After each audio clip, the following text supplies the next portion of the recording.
Hey everybody, Mark Ebinger with Social Media Lead Force here in San Antonio with one of my favorite businesses, Silverback Plumbing and Drain with Mark Vargas. Today we're at a house working on a pretty big project. Mark, introduce yourself and tell us what you're working on. I'm Mark with Silverback Plumbing and Drain, and today we're working on a tunnel, what we call a tunnel. So essentially what's going on is that the client's house has a break on the sewer system underneath the house, and projects like that can be very lengthy and, well, very hard for us. But this is something we got going on right now. How long have you been in the plumbing business, from your first introduction to plumbing till now?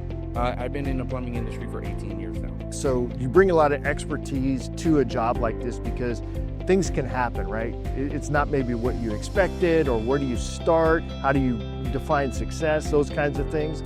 But it takes a lot of experience to do this kind of thing right. It's not something that just comes overnight. It's something that you really got to get your hands involved with, and so that you can learn and do it the right way. Excellent. All right, well, let's get to it. So this is impressive. Obviously, I knew you did this, but to see it is something completely different. So tell us a little bit about this project. From the moment you got the phone call, what were the issues that the customer was experiencing, all of that? So the client that owns this home, she called us with a complaint about her restroom not draining. Everything was backed up. It was coming into the tubs and all that stuff. All the sewer water was coming back up.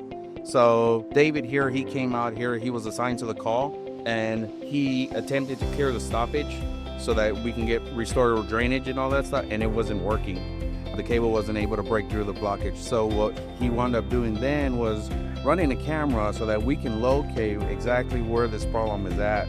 Well, during the inspection, he discovered that there's a break on the sewer system underneath the house. So after giving pricing up front like we always do, the client went ahead and said, hey, go for it. I need this fixed. Let's get it done. So we began a process. And the first step of anything like this is to expose the pipe, the defective pipe, and then extract it and replace it with new. I can see the crack right here on the pipe. You said that the material is actually, it's an old school. It's an old home. Yeah, that's exactly what it is. It's an old home, and the material they used back then is what they had at the time. So we got a combination of cast iron pipe, and then it ties into clay pipe, which goes all the way out to the sea. Oh my goodness. Is there anything that a person can do to try to prevent this? Or maybe maintenance, checkups? There is maintenance that we can do on a yearly basis to try and stay on top of things like this, especially with such an old sewer system. But other than that, the preventive maintenance wise, what we can do is come in here, we can clean out the drainage system, make sure that it's open entirely, and then at the same time visually inspect to see if there's anything starting to form, so that we can alert the homeowner and make them aware of it so that they can start saving up money. Ahead of time. Yep, ahead of time. Right. They're not just completely blindsided by it. Absolutely. Well, that's great to know. Now you know if you have any issues with drain or your restroom or anything, Silverback is here for you.